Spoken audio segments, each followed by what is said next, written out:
Республикасынын өкмөт мүчөлөрү өз кызматына киришип жатып, Кыргыз Республикасынын президентинин жана Жогорку Кеңештин депутаттарынын катышуусунда ант берүүлөрү тийиш. Андыктан Кыргыз Республикасынын жаңы дайындалган өкмөт мүчөлөрүнүн ант берүү аземин баштоого уруксат этиңиздер. Ант берүү үчүн Кыргыз Республикасынын вице-премьер-министри Асрандиев Эрик Шамшудиновичти борбордук трибунага чакырам.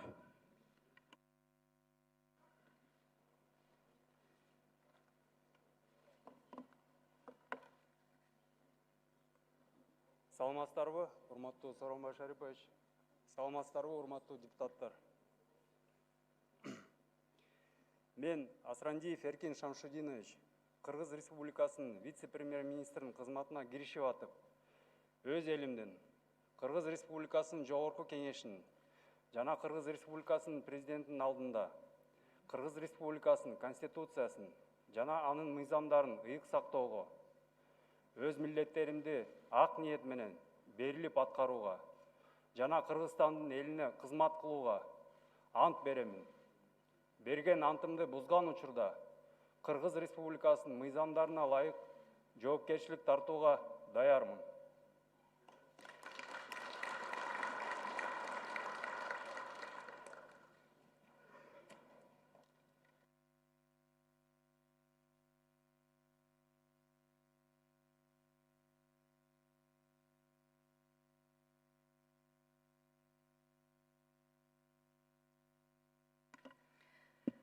Рахмат. Ант берүү үчүн Кыргыз Республикасынын вице-премьер-министри Мадумаров Акрам Камбаралиевичти борбордук трибунага чакырам.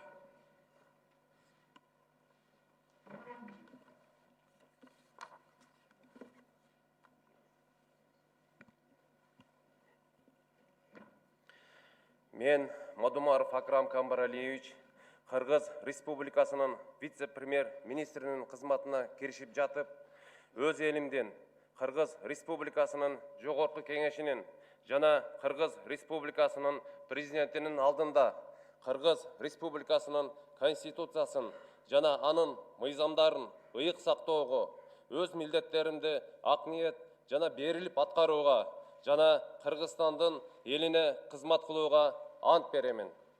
Берген антымды бузган учурда Кыргыз Республикасынын мыйзамдарына ылайык жоопкерчилик тартууга даярмын.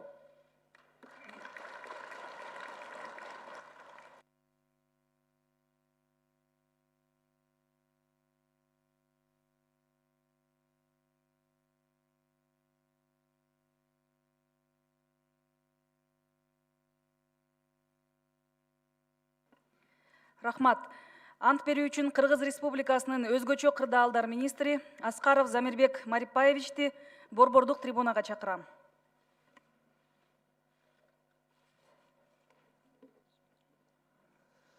Мен Аскаров Замирбек Марипаевич, Кыргыз Республикасынын өзгөчө кырдаалдар министринин милдетин киришип жатып, өз элимдин Кыргыз Республикасынын Жогорку Кеңешинин, Кыргыз Республикасынын президентинин алдында Кыргыз Республикасынын Конституциясынын жана анын мыйзамдарын ыйык сактоого, өз милдеттеримди ак ниет жана берилип аткарууга жана Кыргызстандын элине кызмат кылууга ант беремин. Берген антымды бузган учурда Кыргыз Республикасынын мыйзамдарына ылайык жоопкерчилик тартууга даярмын.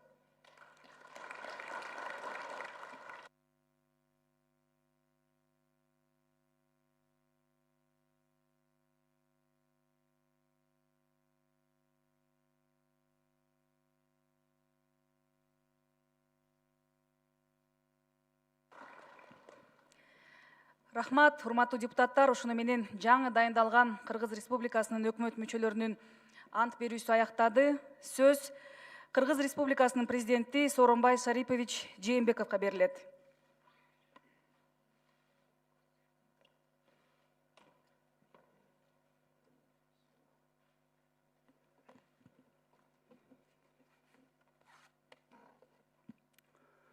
Урматтуу депутаттар, урматтуу Аида Камчыбековна, жаңы өкмөт мүчөлөрү ант беришти.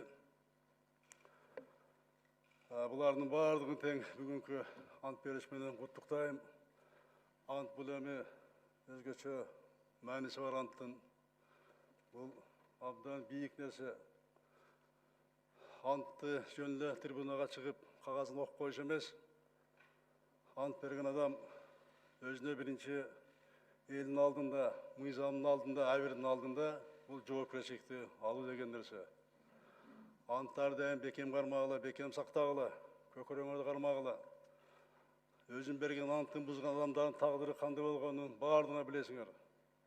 Антка бекем болуп, элибизге, мамлекетибизге ак таза кызмат кылып бергиле. Силерге жана жалпы өкмөткө ийгиликтерди каалайм.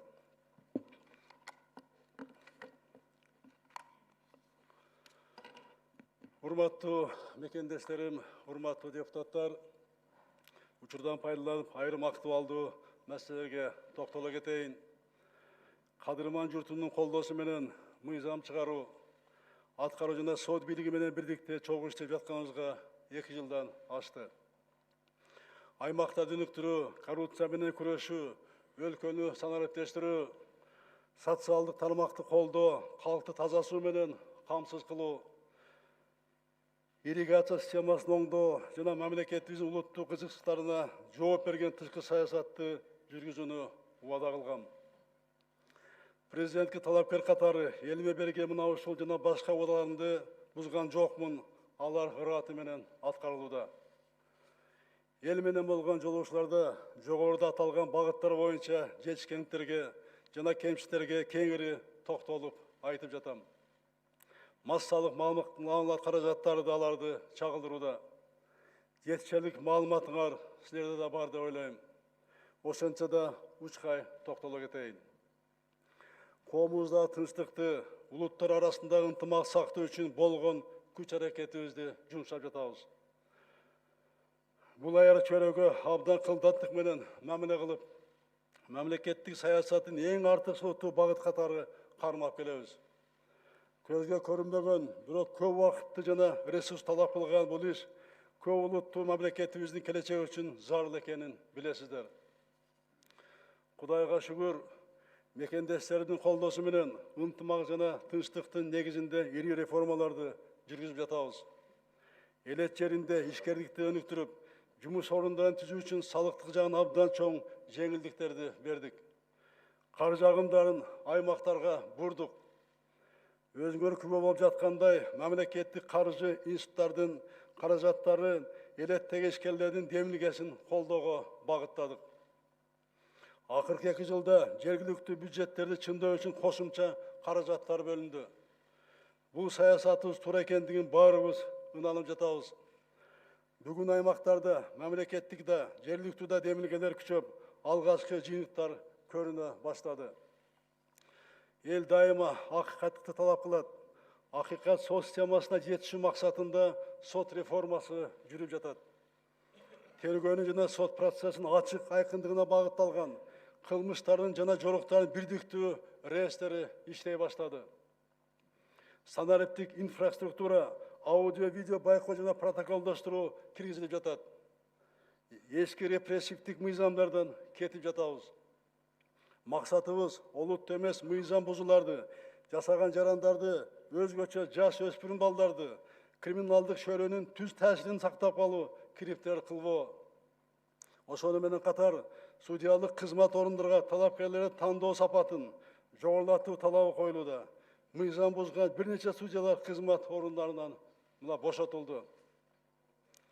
Ушу реформаны баштаар алдында 18-жылы соттук реформа кеңешинин жыйынында соттук корпуска алар баяндама жасап атканда мен суроо бердим эле. Ушу соттук реформаны ишке ашырыш үчүн соттук корпуска эмне керек деп. Ошондо айтышты эле, бизге саясий эрк жана каражат керек деп. Мына саясий эрк бар. 19-жылы көптөгөн каршылыктарга карабастан соттук укуктук реформаны мына баштадык. Каражаттарды 19-жылга башка тармакта талап кылып турса дагы сот тармак 38%га соттук реформага сот системасына мына бөлүндү, көбөйтүлдү. Санариптештирүү мына болуп жатат. Эң алдыңкы технологиялар менен аудиофиксация системасы мына киргизилип жатат.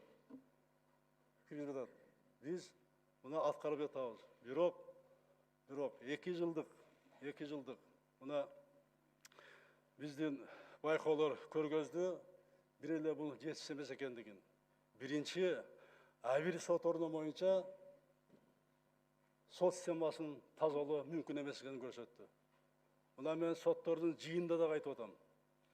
Ар кандай жыйында. Биринчи, өзүңөрдүн адамдык абириңерди, ички ыйманыңарды козгогула. Ошондо гана соттук реформа ийгиликке жетет, болбосо жетпейт деп. Ар бир жердеги иштеген сот өзүнүн абирин, ыйманын козгош керек. Ансыз канча каражат жумшабайлы, бул реформа ишке ашуусу ийгиликке мына жетпей турган көрүнүп турат. Ошон үчүн бизде дагы айтам, сот системасына эрк бар, каражат бар. Бардыгы бар. Мына иштин бардыгы өзүңөрдүн баштагыла, оңдогула. Коррупция каршы күрөштү улантып жатабыз. Кол тийбес, туруктуу иштеген коррупциялык схемалар түзүшкөн айрым жогорку чиновниктерге, пара алуучуларга каршы ачык күрөш жүрүүдө. Бул иш мындан да уланат, токтобойт, бул күчөйт. Анын жүрүшү Коопсуздук кеңешинин 3 жыйналышында каралды. Силерде толук маалымат бар. Албетте коррупционерлерди камоо жолу менен гана коррупция жое албайбыз.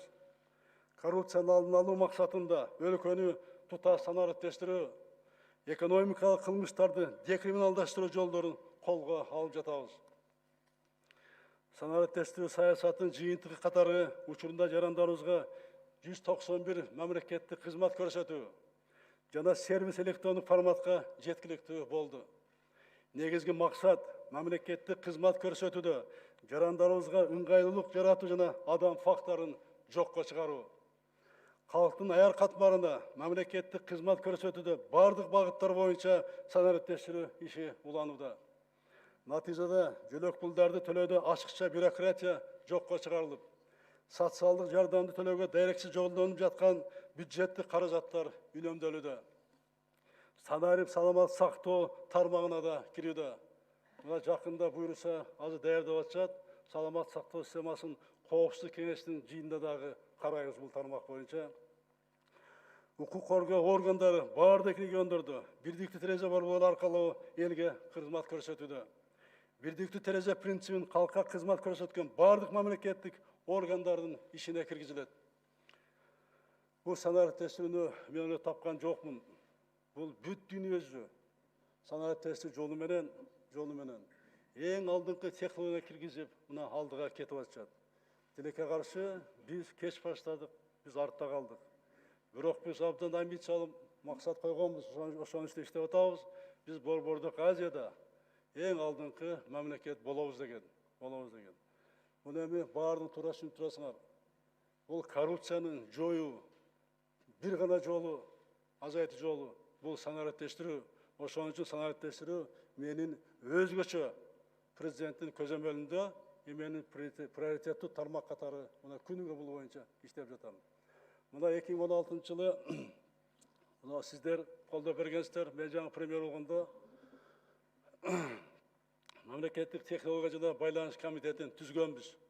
Ошонун негизинде түндүк электрон системасын биринчи киргизгенбиз. Пилоттук режимде баштаганбыз.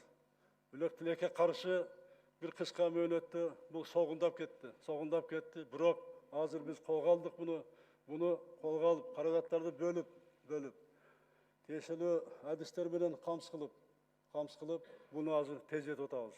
Тездетүүнүн ишин дегенде бул санариптештирүү бизге мамлекеттик аба менен суудай керек азыр. Ошон үчүн буга бардык мамлекеттик органдар, 3 бийликтин бутагы тең, мен баш болуп, электрондук башкарууга өтүшүбүз керек. Мына биздин аппарат президент өттү азыр бардыгы тең. Электрондук башкарууга толук өттү. И башка мамлекеттик органдар дагы өтүш керек. Мына биз кичине согундап кеттик, колго алдык. 19-жылы Эстонияда 130 мамлекет катышкан жылда электрондук башкаруу системасы боюнча конференция болот. Ал жерде жыйын өтөт. Ошо 130 мамлекеттен бир гана мамлекетке берет. Бизге 19 жылкы сыйлыкты кыска мөөнөттө түндүк электрондук системасы жетишке ийгиликтер үчүн деп туруп мына бизге берди. биздин түндүк электрондук системабызга. Бул деген айтып турат, биз туура жолдо кетип атабыз. Туура жолдо кетип атабыз. Ушул системаны күчөтүп, талапты коюп, ушуну биз турмушубузга барлык тармактарга киргизишибиз керек. Мына Кудайга шүгүр, азыр 62 мамлекеттик орган барды кирип атат, 28 коммерциялык орган киришип атат. Буюрса, сапатына дагы мына карай баштадык, буну ишке киргизебиз. Санарип аймак, айыл өкмөттөрүн бардыгын тең бул 20 жылга чейин мына киргизебиз. Өткөндө мен мына көрүп келдим, атайбыр Лебединовка айыл өкмөтү. Жөнөкөй нерсе, көп да каражат кетпейт. Ага эрк керек, азыраак каражат керек, тауып иштеткенге. Адистер керек. Мына ушуну колго алышыбыз керек. Коопсуз шаар долбоорун ишке киргизүү менен видео байкоо системаларын орнотулган жерлерде жол кыргызтардын саны дээрлик 50%-га азайды. Республика боюнча дагы кошумча 300-дөн ашык видео байкоо аппараттык комплекстер орнотулат. Коопсуз шаар долбоору менен катар Бишкекте жана түзүлгөн милициянын кайгылуу кызматынын иши башталды. Жылдын аягына чейин кайгылуу кызматы бардык аймактар боюнча жайылтылат. Социалдык тармакта эмгектенгендер мамлекет тарабынан колдоо иш уланат.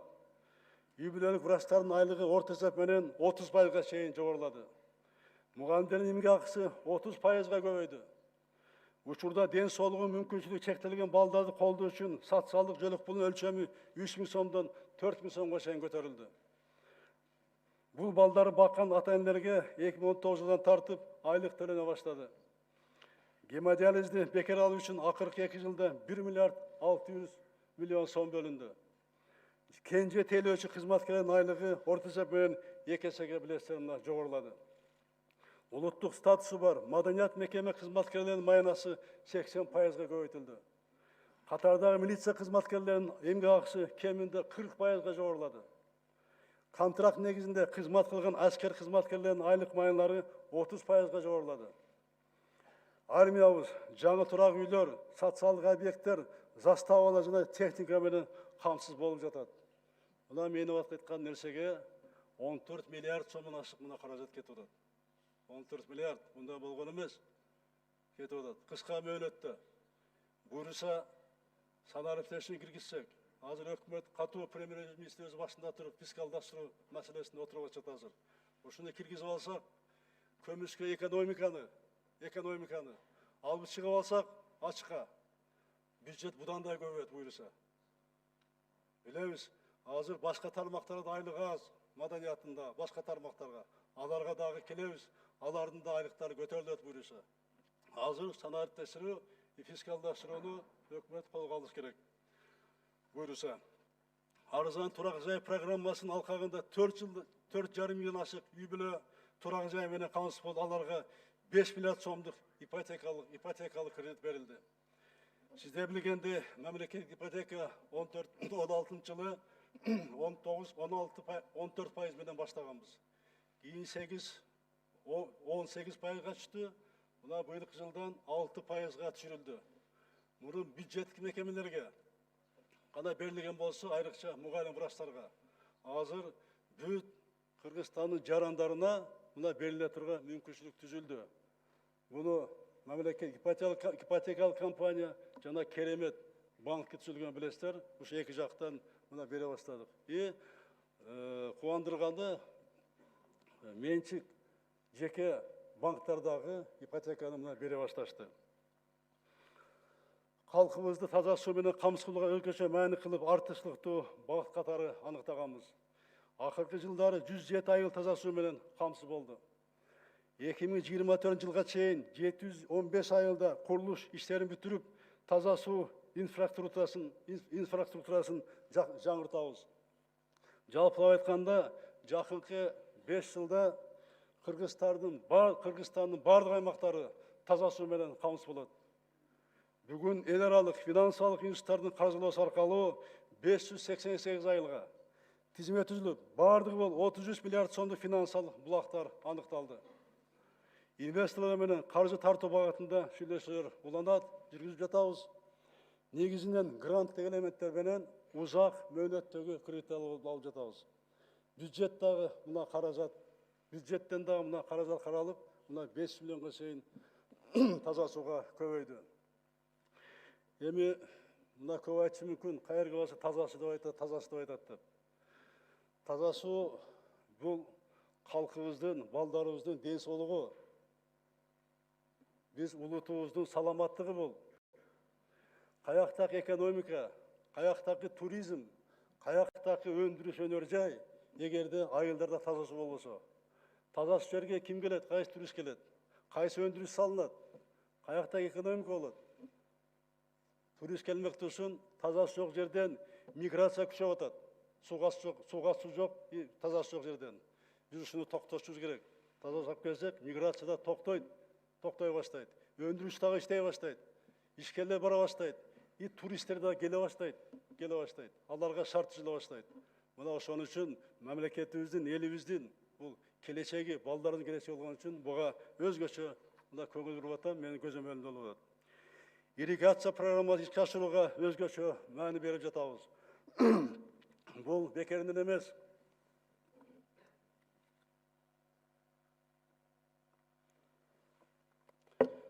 Бул бекеринен эмес.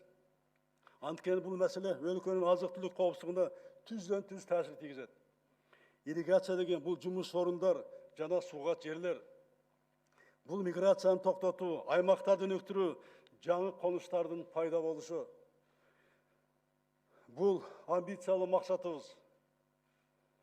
Аны аткарууга бардык мүмкүнчүлүктөрдү жумшап жатабыз. Анткени бул программа жаңы муундун келечегине багытталган улуттук долбоор. Ушуну туура түшүнгүлө, улуттук долбоор. Бул биздин келечегибиз ирригациядагы. Урматтуу мекендештерим, өлкөнүн экспорттук потенциалын колдоого өзгөчө көңүл буруудабыз. Ата мекендик продукцияларды экспорттоо үчүн зарыл шарттар түзүү максатында 19 ветеринардык жана 4 фитосанитардык лаборатория ишке киргизилди. Акыркы 2 жылда ветеринардык контролго тийиш болгон товарларды өндүрүү, сактоо жана экспорттоо боюнча Евразестин бирдиктүү реестрине кирген кыргызчалардын саны 114-кө жетти. 2018 жылга салыштырмалуу 47 ишканага көбөйдү. 2019 жылы Кыргыз Республикасынын ветеринардык көзөмөл системасы башка Евразес өлкөлөрү тарабынан эквивалент деп таанылды. Мына билесиздер, 2007 жылы Россия Федерациясы бизден өндүрүлгөн этти мына киргизбей койушкан. 2007-ден бери мына ушунун баары тең алынды. Азыр биздин эт өндүрүүчүлөр, мал чарба азыгын өндүргөн биздин өндүрүүчүлөр Россияга бардык Евразеске кирген өлкөлөргө киргенге мына шарт түзүлдү киргенге. Экспорт өнүктүрүү боюнча атайын программа кабыл алынган. Былтыр айыл чарба продукцияларынын экспорттоонун көлөмү 24,5%га көбөйдү. Жергиликтүү ишкерлердин колдоонун натыйжасында экспорттун географиясы дагы кеңейүүдө. Мисалы биздин ишкерлер Кытай, Бириккен Араб Эмираттары, Сауд Арабиясы, Катар, Япония жана башка мамлекеттерге продукция чыгара башташты. Мына экспортко чыккан ишкерлерди ошол ишканаларды мына колдоо боюнча мына атайын программа кабыл өкмөт дагы атайын бюджеттен билесиздер 2 жылда былтырда 2 миллиард кирген, бирок тилекке каршы 5 миллион гана бөлүнүп калды. Бул 2 миллиард кирди. Бул ишкерлерди бюджеттен дагы, Кыргыз Орус фондунан дагы, мамлекеттик банктардан дагы мына каржылоо системасын колго алып атабыз. Мун үчүн дегенде экспортко чыкмайынча жумуш орунду түзө албайбыз бияктан. Бизге валюта кирбейт. Мына билесиздер, өткөн жылы Кытай Республикасынын төрагасы урматтуу Си Цзиньпин мырза келгенде дагы ушул маселеде сүйлөшүү болду. Биздин продукцияны Кытайга киргизүү боюнча мына билесиңер 5 продукция кирип атат азыр, кирип атат Кытайга. Ушуну көбөйтүш боюнча ал киши дагы түшүнүү менен кабыл алды. Кабыл алып, мына азыр алар келип атышат. Бизге иштеп атышат. Азыр дагы 7 протоколдун үстүнөн иштеп жатышат. Ал жака киргизгенге. Мун үчүн дегенде бул рынок бизге жакын, алыс эмес. Продукциянын себестоимосту өз наркына дагы көп таасир этпейт. Ошон үчүн иштеп атабыз. Бул багыт боюнча дагы мына азыр Кытайдын бирдиктүү реестрине 13 сүт чыгаруучу, 4 бал сүт өндүрүүчү, 4 бал өндүрүүчү ишкана кирди. Бул деген нерсе 13 ишкана, 4 бал өндүрүүчү ишкана кирет. Башка дагы айыл чарба продукциясын товарларды, азық-түлікті кіргізу бойынша ишти алып бара жатабыз. Бұдан дағы бұйырса жиынтық болады. Бұл жаққа бұйырса Қытай Республикасының төрағасы Си Цзиньпин мырзаның жардамымен бұл жақ бойынша да иштер жүріп жатады. Энергетика тармағында долбоорлорду ишке ашыруу уланууда. Токтогул КЭС реконструкция иштери жүргүзүлүүдө. Учурда Камбарат ЭККСинин экинчи гидроагрегатын эксплуатацияга киргизүү, Ат башы КЭС реконструкция боюнча иштер уланууда. Камбарат Абир КЭСинин жана жогорку Нарын КЭСтеринин каска курулушуна инвестор каралууда. Жакында Каса 1000 электр чубалгысын тартуу иштери башталат. Бул долбоор электр энергияны экспорттоо мүмкүнчүлүгүбүздү арттырат. Энергия сектору жоготууларды азайтууга өзгөчө көңүл бурулду. Бул чөйрөдөгү негизги биздин максатыбыз каржы агымдарын ачыкка чыгаруу энергетика системасын. Ачыктыкты камсыз кылуу. Ичинде энергия системасы эч качан ачыкка чыгарган эмес, финансы, ички финансын. Мына ушул иште иштеп атабыз. Буну чыгарабыз буюрса. Мына азыр билесиздер, жакшы жумуштар бар. Былтыркы жыл менен эле 2 миллиард сомго жакын ички резервдерин азайтышты. Стратегиялык мааниси бар жолдор куруу улантылып жатат. Транзиттик потенциалы жогору болгон жолдорду курууга жана оңдоого артыкчылыктуу маани беребиз. 2019 жылдын жыйынтыгы менен республика боюнча 135 километр жолго асфальт төшөлдү. Мындай болгон эмес, урматтуу депутаттар. Ички жолдордун абалы начар экенин билесиздер. Мына мен элди кыдырганда, премьер болгондо, президент болгондо өзүңөр эле көрүп атасыздар, айрыкча айылдакы жерлер, райондун борборундагы жолдор кечиресиздер. Жолдор бул Союз таркагандан бери ал жерге 1 метр асфальт төшөлдүк жерлер бар, борборлор. Барсаңыз машина эмес, кээ бир жерде жөө салбайсың. Ушунун баарын эске алып, мына былтыр райондун борборлоруна асфальт төшөөнү баштаганбыз. Мурун баштаганбыз. Анда жаш колдо болбой алган. 2 жыл болду. Мына быйыл да киргизип атабыз. Былтыркы жылы 141 километр асфальт жол басылды. 40 район, 8 шаарга. Быйыл 150 километрди буюрса адамда көбөйткөнгө аракет кылып атабыз. Муну сүйлөшүп атабыз. Жолго асфальт төшөө пландалууда.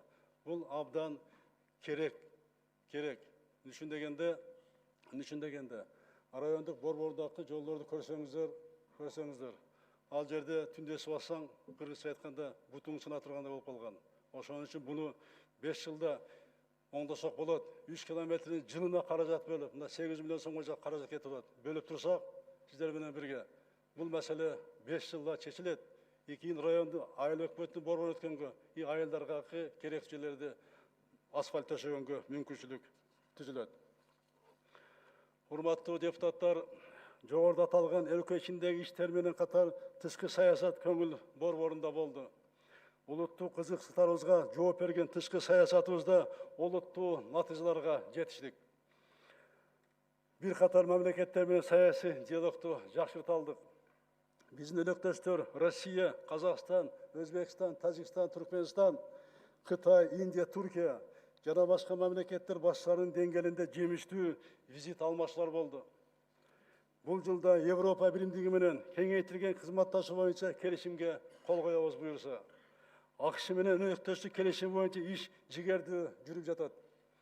Азия жана араб мамлекеттери менен кызматташуу өнүгүүдө. Япония менен алака бекемделет. Иран менен кызматташуу уланууда. Жааматтык коопсуздук келишим уюмунда, Шанхай кызматташуу уюмунда, Түрк кеңешинде Кыргызстан төрагалыгын ийгиликтүү өткөрдү. Тарыхта биринчи жолу ЮНЕСКОнун аткаруучу комитетине толук кандуу мүчө болуп шайландык. Мамлекеттик кызыкчылыкка басым жасаган Кыргызстандын тышкы саясатынын жаңы концепциясын кабыл алдык. Акыркы 12 жылда биринчи жолу Кыргызстандын чет өлкөлөрдөгү элчилери менен кеңешме өткөрдүм. Элчилерибизге конкреттүү тапшырмалар берилди. Анын ичинде чет өлкөлөрдөгү жарандарыбыздын укуктарын коргоо, аларга жардам берип, шарт түзүү тапшырылды. Экономикалык, экологиялык дипломатияны өнүктүрүүгө өзгөчө басым жасалды. Бул жерде айтып кетейин, мына мурун биздин элчилерибиз өзү мөөнөтү 3 жыл, 4 жыл деп иштегенин да иштебегенин дагы отура берчү. Кимиси жакын болсо калат, жақындап кете берші. Емандай болбойт. Şu талапты қойдық. Азы тышқы министерствосының азы критерийлер бар. Әр жылда жиынтық шығарабыз. Егер де жиынтық болса іштейді, жиынтық болса іштебейді. 3 жыл, 4 жыл күтпейміз бұны. Күшті қалдармен толықтай бастаймыз бұйырса. Бұны да қолға алдық. 4 жыл союздашу, 2020 жыл союздашуымыз жана стратегиялық өнөктөшүбүз Россия менен ери шаркак мамилелердин жылы деп жарыяланды. Башка бир катар иш-чаралар менен бирге Улуу Ата мекенин согушта жеңиштин 75 жылдыгын белгилейбиз. Кудай кааласа биргеликте белгилейбиз. Жеңиштин 75 жылдыгы Кыргызстанда жалпы элибиз тарабынан эң жогорку деңгээлде майрамдалат. Биз ата-бабаларыбыздын баатырдыгын жана каармандыгын эстен чыгарбайбыз. Тарыхты кайра жазуу аракеттерине каршы чечкиндүү күрөшөбүз. Биздин келечек үчүн жанын кыйып, өз өмүрүн ардаган аталарыбыздын элесине терең урмат менен таазим этип, дайыма эскерүүгө милдеттүүбүз. Урматтуу депутаттар, быйыл парламенттик шайлоо жылы. Алдыга саясий процесске карата көптөгөн саясий өнөкөттөр козголот. Партиялардын саясат менен алпырышуу күчөйт. Бул иш парламенттеги фракциялардын дагы саясий калагыды болуусун шарттайт.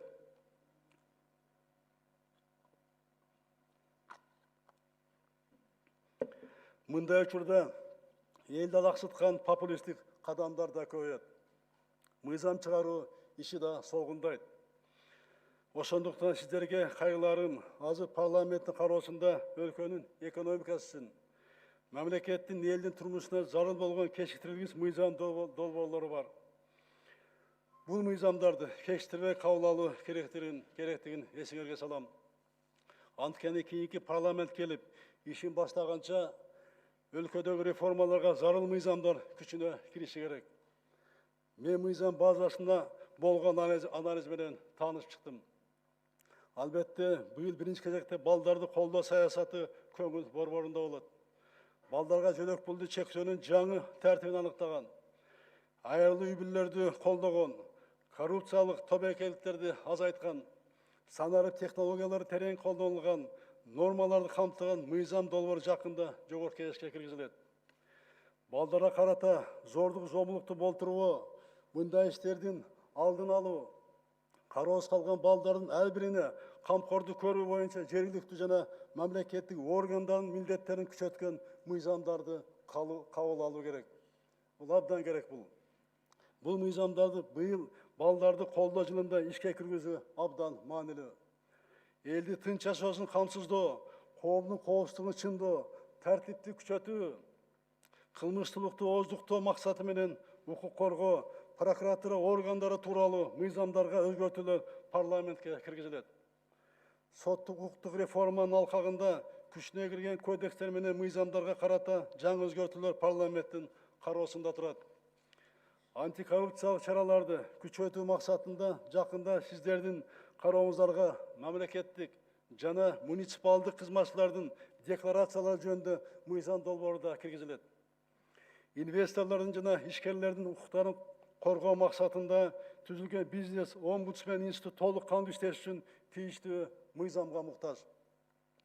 Таза суу менен камсыз кылуу жана ирригация программаларын ишке ашырууга багытталган бир нече мыйзам долбоорлору, ратификацияны өткөрүүнү талап кылган долбоорлор бар. Стратегиялык жолдорду реконструкциялоо боюнча макулдашууларды ратификациялап, ири инфраструктуралык долбоорлор да тездетүүнү талап кылат. Салык процедураларын фискалдаштырууга багытталган товарлардын маркировкалоо жана аларга байкоо жүргүзүү боюнча мыйзамдар да кечиртилбеши керек. Ошондой эле Евразия өлкөлөрүнөн кирип жаткан эсепке алынбаган күйүүчү жана майлоочу заттарды кечиктирбей ачыкка чыгаруу зарыл. Буга тиешелүү акциздик салыкты киргизүү боюнча мыйзам долбоору бар. Урматтуу депутаттар, шайлоону адилет өткөрүү, бардык партияларга бирдей шарт түзүү, партияларда ички демократияны калыптандыруу жөнүндөгү маселелер кызуу талкууланып, коомчулукта ар кандай көз караштар айтылып жатат. шайлоо эрежелерин алдын ала белгилүү жана туруктуу болушуна жетишүү максатын койгонбуз. Ережелер шайлоого 1 жыл калганда бекемделип, кийин өзгөртүүлөр киргизилбеш керек деген пикирди билдирген. Айткан сөзүбүзгө биз турдук. Бул маанилүү саясий процесске укук жагынан жакшы даярдык менен келдик. Шайлоо мыйзамдарына эмне толуктой өзгөртүүлөр талап кылынса, бардыгы киргизилип бекемделди. Шайлоо адилеттигин добуш берүү жана аларды саноо учурунда гана эмес, шайлоонун бардык этаптарында камсыз кылууга умтулдук. Президенттин жана Жогорку Кеңештин депутаттарын шайлоо, референдум жөнүндө конституциялык мыйзамга өзгөртүүлөр кирди. Шайлоо жана референдум өткөрүү боюнча комиссиялар жөнүндөгү мыйзамга өзгөртүүлөрдү кабыл алып бердиңиздер. Парламентаризмдин өнүктүрүүгө түздөн түз таасир эткен мыйзамдарды кабыл алуу менен өлкөбүздүн келечегине чоң салым коштуңуздар. Жаштардын, улуттардын, аялдардын ден соолугунун мүмкүнчүлүгү чектелген адамдардын квоталар боюнча жакшы мыйзам нормалары бар. Ошондой эле айылдык кеңештин депутаттарын шайлоодо аялдар үчүн 30% мандаттарын резерви жөнүндө жобону камтыган мыйзам 2019 жылы кабыл алынды. Урматтуу депутаттар, жогоруда белгиленген мыйзамдар менен катар шайлоо адилеттигин камсыз кылууга багытталган сиздердин карооңузга дагы 2 мыйзам киргизилген. Шайлоо мыйзамдарын бузууларды алдын алуу, мыйзамдарды бузган үчүн жоопкерчилик механизмдерин киргизүү жана административдик ресурсту пайдаланууга бөгөт коюу боюнча мыйзам долбоору бар. Ал өткөн жылдын 30 августунда Жогорку Кеңештин кароосуна киргизилген. Бул мыйзамды кечиктирбей кабыл алуу келерки шайлоо өнөктүгүнүн адилеттигин жана сапатын жакшыртууга чоң салым кошот. Дагы бир демилге саясий партиялар жөнүндө мыйзам долбоору 5 айдан бери парламенттин кароосунда турат. Сунушталган долбоор саясий партиялардын ролун мындан ары бекемдөө жана коом алдында партиялардын ишмердүүлүгүнүн ачык айкындыгына жетүү максатында иштелип чыккан.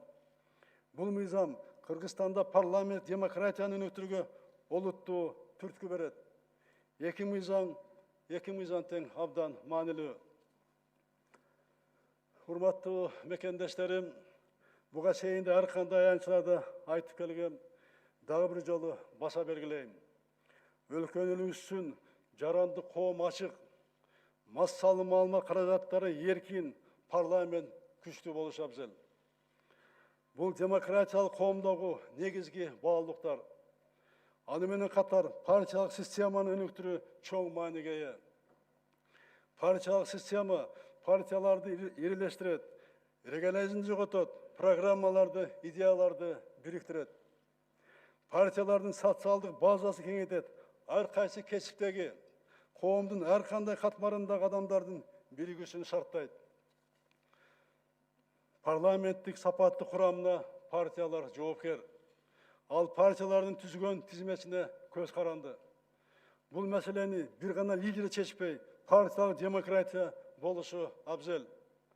Партиянын жетекчиси гана депутаттык мандаттардын тагын чечкен партиялык вождизм болбош керек. Партиялардагы ички демократияны орнотууга катуу көңүл буруу зарыл. Урматтуу мекендештерим, жогоруда айткандай, биз мыйзам базасы, шайлоо эрежелери күн мурун танытылсын деген сөзүбүзгө турдук. Укуктуу база түзүлдү. Биз айткан уадабызды аткардык. Азыркы учурда дагы бир гана жагдай жөнүндө пайыздык чек тууралуу талкууларга чекит коюла элек. Бул маселе боюнча менин пикиримди билүүгө ынтызар болгон мекендештерим, айрым депутаттар мага түздө маалымат каражаты аркылуу да кайрылышты. 9% деген чекти мына ушул жерде отурган депутаттар, мына сиздер көпчүлүгүңөр колдоп мыйзам кабыл алынган эле. Бул норма шайлоого катыша турган саясий күчтөр тарабынан кызуу талкууга алынып, азыр өзгөртүүнү талап кылууда. Дээрлик жарым жылга жакын созулуп келаткан талкууга мен дагы көңүл буруп турдум. Айтылган ойлорду угуп турдум. Мына азыр 9%, 7%, 5%, жада калса 3% деген дагы мына пикирлер айтылып жатат. 9% демиле келет. Аны колдогондордун оюн эске алсак, негизги аргумент партияларды ирлештирүү максаты болгон. Ооба бул зарылдык муктаж, бирок буга саясий күчтөр даярбы? Маселе ушунда болуп турат. Коомчулуктагы талкуу көрсөткөндөй, саясий күчтөр, партиялар, партия лидерлери буга даяр эмес. Жашырганда эмне? Бизде элибизде жакшы сөз бар го. Эки көчкөрдүн башы бир казанда кайнабайт дейт. Бизде мына ушундай эле. Ар бир саясатчы өзүн лидер катары тааныйт. Ошондуктан партиялар ирлештирүү биздин ирлештирүү боюнча биздин саясатчыларыбыз алар үчүн азыр эртерээк кыларын, эртерээк болоорун мына көрсөттү. 7% бул биз басып өткөн сыноодон өткөн жол. 5 жана 3% айткандар жаштарга мүмкүнчүлүк берели деген элдин кулагына жага турган аргументтерди айтууда. Бирок чынында жаштарды бетке кармап алып, бул жерде деле өз камылгасын көргөн жайдарлар болуп жатат десек, жаңылышпайбыз. Азыр пайыздык босого боюнча мыйзам долбоору талкууланып жатат. Депутаттар терең талкуудан өткөрүп, жет өлчөп биркизет деп ойлойм. Менден бардык партияларга карата бирдей мамиле болот. Өзүн айтып тургандай, партия деген жалпы коомдун гана бир бөлүгү. Мен кайсы бир партияга эмес, жалпы элге кызмат кылуу үчүн шайланып келгем. Жалпы элге кызмат кылуудамын. Шайлоодо жеңип партиялардын кимиси болбосун, мамлекеттин кызыкчылыгында чогуу иштегенге мен даярмын. Урматтуу мекендештерим, өз таасирин сактап калууга аракет кылгандар тарабынан менин иш аракеттериме көрүнүүдө көмүскө тоскоолдуктар болгонун билесиздер. Коррупциянын туу башында тургандар, реформаларга каршы болгондор ачык эле чабуулга чыгышканы белгилүү. Элибиз гана эмес, эл аралык коомчулуктагы Кыргызстанда эмне болуп кетет деген кооптонуу менен өлкөбүзгө назар салып турду. Дагы эле назар салып турат. Кудайга шүгүр, сабырдуулук сактап, чагымчылдыкка, провокацияга алдырган жокпуз. Элибиздин колдоосу менен коомдогу тынчтык сакталып, жарандардын тынч жашоо ыргагы бузулган жок. Эл менен бийликтин ажырымына жол бербөөнү, коомдогу биримдикти сактоону, улут аралык ынтымакты, өлкөдөгү тынчтыкты коргоону баарынан бийик кармадык. Бул баалуулуктарды бекем сактоо керектигин Акс окуяларынын, март жана апрель революцияларынын сабактары айтып турат. Шейит кеткен баатылдардын элеси ар кандай саясий максаттарга караганда коомдун тынчтыгы, өлкөнүн келечеги алда канча бийик турарын эстетип турат. Быйыл апрель революциясынын 10 жылдыгын өткөрөбүз. Каргашал июнь окуяларына да 10 жыл болот. Бул трагедиядан терең сабак алып, журттун биримдигин, улуттардын ынтымагы деген жөн эле сөз эмес, адамдардын өмүрү, ден соолугу, жаштардын келечеги экенин көкүрөктө бекем сактап, анан гана саясатты, башка иштерди ойлонолу. Урматтуу мекендештерим, урматтуу депутаттар, шайлоо жакындаган сайын саясий активдүүлүк жогорулайт. Бул эми табигый көрүнүш, бул болуп келген болот. Саясатчылар элдин көңүлүн буруу максатында көп жылдан бери келаткан көйгөйлөрдү козгойт. Элдин оюн алагды кылып, өз кызыкчылыгын көздөп, объективдүү эмес маалымат таратууга баргандар да болот. Мындай жоопкерчилик мамлекетибиздин коопсуздугуна, элибиздин тынч турмушуна терс таасир этет. Келе турган инвесторлорду кооптондурат, иштеп жаткандарды чочутат. Шайлоого ким кандай катышса, ал өз эрки. Бирок шайлоодон кийинки турмушту, өлкөнүн келечегин унутпайлы. Шайлоону мамлекеттеги тынчтыкка кедергиси тийгизбей, инвестициялык климатка залал келтирбей өткөрүүгө биз бардыгыбыз милдеттүүбүз. Мамлекеттеги тынчтык, жарандарыбыздын коопсуздугу баарына кымбат экендигин эстен чыгарбайлы. Коомубуздун ачыктыгын пайдаланып, өздерінің жеке қызығышылығын жалқы қоғамға танылағысы келгендер де жоқ емес. Тегіл же бұл мәселені қысым көрсету, ультиматум жолымен шешуге әрекет қылғандар да бар. Дағы бір жолы баса беріліп айтып қояйын, бардық мәселе құқықтық талаада шешіледі. Қоғамымызда тыныштықты бұзуға батынғандардың әрекеті мыйзам алқағында сөзсіз өз басын алады. Құрметті депутаттар, өлкені қайсы жолмен өніктіреміз, қайда барамыз, тақ анықталған. Өлкені өніктірудің ұлттық стратегиясын қабыл алғанбыз. Анын алқағында менің президенттік ішім бүткенге шейін, мөөнөткө 2024 жылға шейін атқарылушы іштердің программасы иштеп жатат. Сіздер менен чогуу жасай турган ишибиздин максаты жөнөкөй жана түшүнүктүү. Коррупцияны озуктап, кылмыштуулукту жоюп, трайбализмди жүрөктөрдөн жууп таштай турган баалуулуктарды коомдун турмушуна киргизели. Региондор өнүгүп, жарандарыбыз ырыскысын бөтөн жерди издебей, өз мекенинде жумуш менен камсыз болушуна шарт түзөлү. Сот системасында адилеттикти орнотуп, сотторго күч органдарына элдин ишенимин кайтаралы. Жаңы құқықтық маданиятты жашоо практикабызга толук киргизели. Турмушта санариптик кеңири колдонгон коомду, жаңы технологияга негизделген экономиканы түптөйлү. Журтубузга ак ниет кызмат кылуу, мекенибиздин көз карансыздыгын, элибиздин эркиндигин, жерибиздин бүтүндүгүн сактоо ар бирибиздин жашообуздун маңызы болуш керек. Ата-бабаларыбыз кылымдар бою күрөшүп жүрүп, бизге ажайып кооз жерди, адилеттикти туу туткан, ар кандай улуттардын ынтымактуу жашоосун камсыз кылган коомду мурас калтырды. Аларды аздектеп сактап, кийинки муунга өткөрүп берели. Ар бир жаран жагымдуу, терең билим ала турган чөйрөдө, бекем ден соолукта, татыктуу маян алып алган жумушта, сый-урматка бөлөнүп жашоосуна шарт түзөлү. Урпактарыбыз кыргызстандык болгону менен сыймыктанып жашоос үчүн бардык күч аракетибизди жумшайлы. Баарыбыздын түпкү максатыбыз бирөө гана: Кыргызстанды күчтүү, өнүккөн мамлекет кылуу. Өлкөдөн өткөн дөөлөт жок. Кыргызстаныбызды жараткан Кудайым өзү колдосун.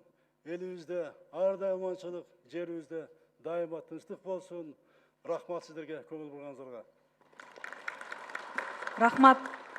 Урматтуу Сооронбай Шарипович, Жогорку Кеңештин депутаттарынын жана өзүмдүн атымдан өкмөт мүчөлөрүнүн ант берүү аземине келип катышып бергениңиз үчүн сизге терең ыраазычылык билдирүү менен өкмөттүн жаңы дайындалган мүчөлөрүнө чын ден соолук, кажыбас кайрат жана иштерине албан ийгиликтерди каалап кетүүгө уруксат этиңиздер. Рахмат сизге да, рахмат урматтуу депутаттар.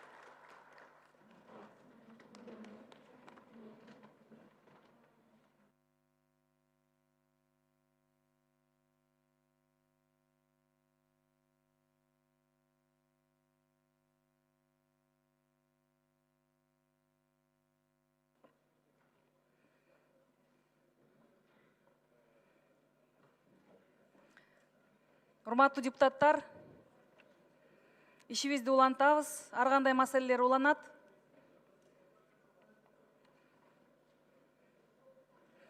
Өкмөт мүчөлөрү